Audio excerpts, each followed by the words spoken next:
대법원이 얼마 전 육체 노동자의 가동 연한을 60세에서 65세로 높이는 문제를 놓고 공개 변론을 열었습니다. 현재 우리 사회에서 노동이 가능한 연령은 어디까지인가 하는 또 하나의 새로운 화두가 우리 사회에 던져졌습니다. 네, 쟁점은 확실합니다. 이제 100세 시대이니 더 오래 일하자. 아니다. 그렇게 되면 안 그래도 심각한 청년 일자리가 더 줄어든다. 여러분은 어떻게 생각하십니까? 오늘 법무법인 가율의 양지열 변호사와 이 쟁점들에 대해서 더 자세히 분석해 보겠습니다. 어서 오세요. 네, 안녕하십니까. 이 논란을 촉발시킨 사건이 있었다면서요? 네, 그렇습니다.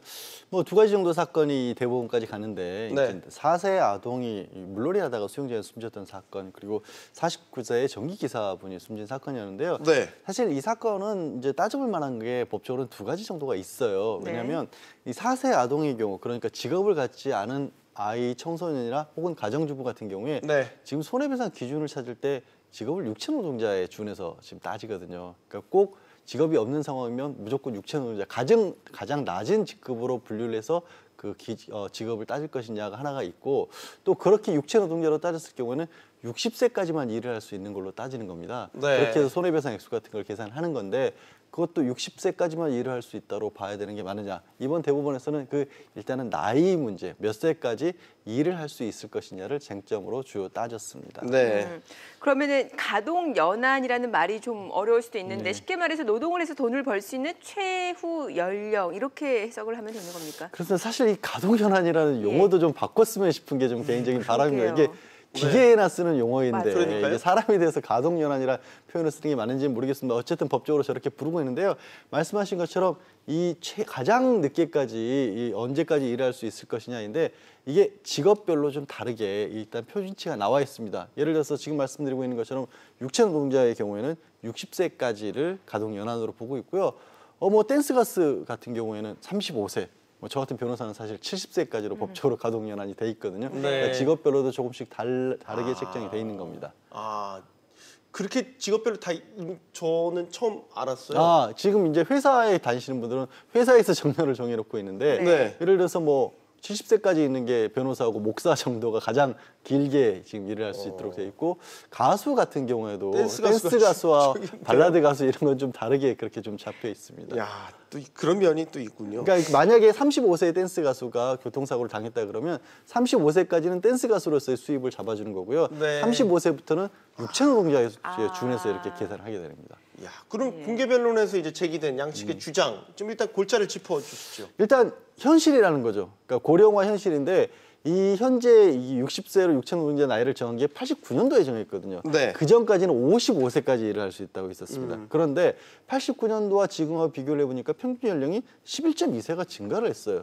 그러면 고령화 평균 연령이 늘어났다고 한다면 거기에 맞춰서 일할 수 있는 나이도 늘어나야 하는 게 아니냐라는 주장이 있었던 거고, 반면에 지금 60세 이상 일을 하시는 분의 일자리를 보면 이게 뭐 주로 저임금이라든가 일용직 근로이기 때문에 이게 노동 연령이 늘어난다고 해서 꼭 그게 좋은 건 아니지 않느냐라는 게 가장 크게 좀 맞섰던 주장입니다. 이게 또 이 논란이 이제 연령층별로 서로 이제 이해관계가 다르기 때문에 거기에서 오는 갈등을 불러일으킬 수 있다라는 얘기잖아요. 청년층의 경우에는 어떻게 보면 이게 우리 일자리인데 그렇지 않아도 고용시장이 힘든데 더 힘들게 만들 거냐라고 얘기를 할 수 있어요. 그런 주장도 없지 않아 있긴 했었습니다. 그런데 지금 현재의 일자리가 운영되는 상황을 봤을 때 말씀드린 것처럼 60세 이상의 일자리가 대부분이 뭐 저임금 일자리라든가 아니면 일용직 일자리였고, 아니면은 약간 상호 보완 관계라고 해야 할까요? 그러니까 청년들이 할 수 있는 직종들이 좀 따로 있는 편이고, 그 이외에 어떤 경험을 통해서 할 수 있는 나이대의 일자리들이 따로 있기 때문에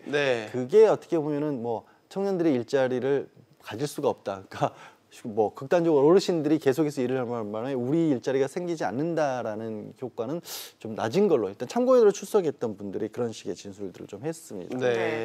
또 그 공개 변론의 주심을 맡았던 그 박상옥 대법관이 색다른 질문을 던졌다고 하는데, 오래 일하는 게 과연 행복할까요? 이런 질문이었다면서요. 그러니까 그분이 질문을 던진 건 60세, 65세 정도로 정년퇴직을 하고 나면 은퇴 후에 여가 활동을 한다거나 뭐 젊어서 일을 하느라고 하지 못했던 여러 가지 일들을 하면서 행복한 노후를 보내는 게 어찌 보면 뭐 선진국이라고 부르는 나라들에서 일상화가 돼 있는데, 꼭 일을 늦게까지 해야 되는 게 바람직하느냐라고 물어보셨는데, 이것도 저는 역시 현실적인 답변이라고 나올 수밖에 없었을 것 같아요. 그 자리에서 나온 것처럼 일을 하고 싶어서 하는 게 아니다. 이 취약계층 같은 경우에는 일을 할 수밖에 없다라는 거지 않습니까? 네. 그러니까 저 질문에 대한 제대로 된 답변이 나오려면 그러면 노후에 어떤 식으로 안정적으로 삶을 꾸릴 수 있는가? 굳이 일을 하지 않더라도. 네. 왜냐하면 말씀드린 것처럼 일을 해야만 되는 사람들 입장에는 각종 여론조사 같은 걸 봐도 대부분 건강이 허락하는 한은 일을 하고 싶다. 심지어 그 답변에 가장 표준치는 한 72세까지도 일을 하고 싶다라는 게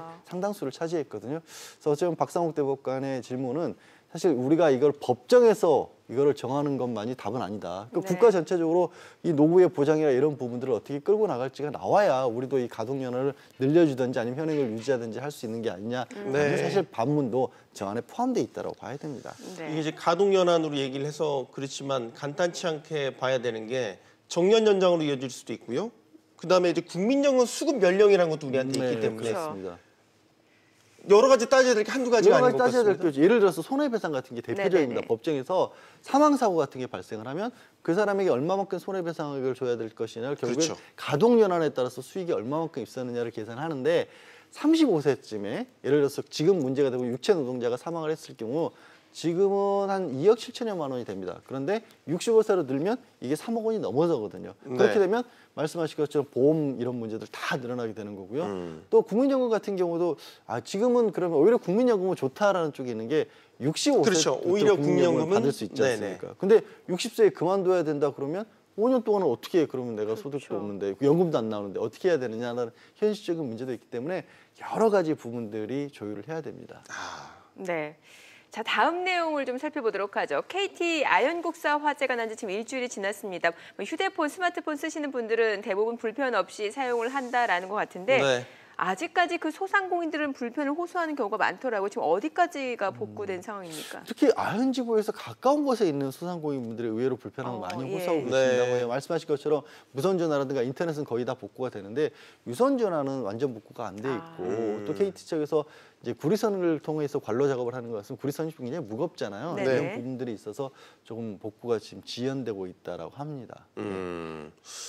그 요즘처럼 뭐 현금을 많이 안 쓰는 시대가 된다면 특히 이제 자영업자 하시는 분들은 카드 그 포스 단말기가 안 된다라는 얘기잖아요. 그렇기 때문에 갈수록 피해가 점점 더 커질 것 같아서 그러니까 하루가 손해가 늘어나고 있는 거예요. 근데 이분들은 이제 소상공인들의 주장입니다만 제가 무선 통신은 복구가 됐다고 했지 않습니까? 그러면 무선 결제 단말기라도 임시로 보급을 해줘야 되는데 그런 조치들이 잘 없다. 아직 미비한가요? 미비하다라는 거고 아직 소상공인들의 주장입니다. 그리고 어떻게 보면 유선전화 같은 것들 아직 개통이 안 되는데 이게 뭐 착신전환이나 이런 부분이라도 빨리빨리 안내를 해줬어야 되는데 이게 지연이 되는 바람에 배달전화도 아직도 제대로 못 받고 있는 곳들도 있다라는 거로 소상공인들의 불만이 굉장히 높아지고 있는 상황입니다.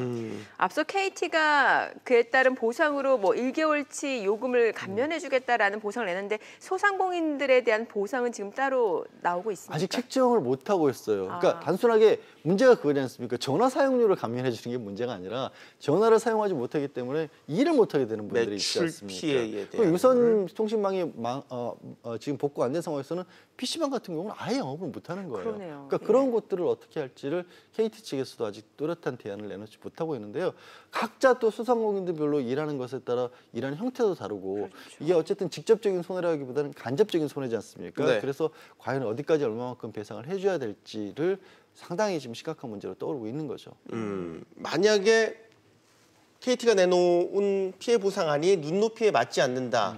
라고 한다면 집단 소송도 생각할 수가 있는 시나리오겠네요. 지금 소상공인분들은 피해 현황을 모으고 있어서 이게 집단 행동으로 나설 가능성이 좀 높아가고 있어요. 그러니까 기존에는 길어야 한 4시간, 5시간 정도 통신 중단 사례였기 때문에 조금 전에도 가동연한도 얘기했지만 이 결국 손해배상이라는 게 평균 소득을 내야 되는데 소득 내기가 어려웠거든요. 근데 지금은 일주일 가까이 이 통신이 정지됐기 때문에 그 사이에 수입이 얼마만큼 일하는지가 지금 좀 명확하게 나올 수 있는 상황이에요.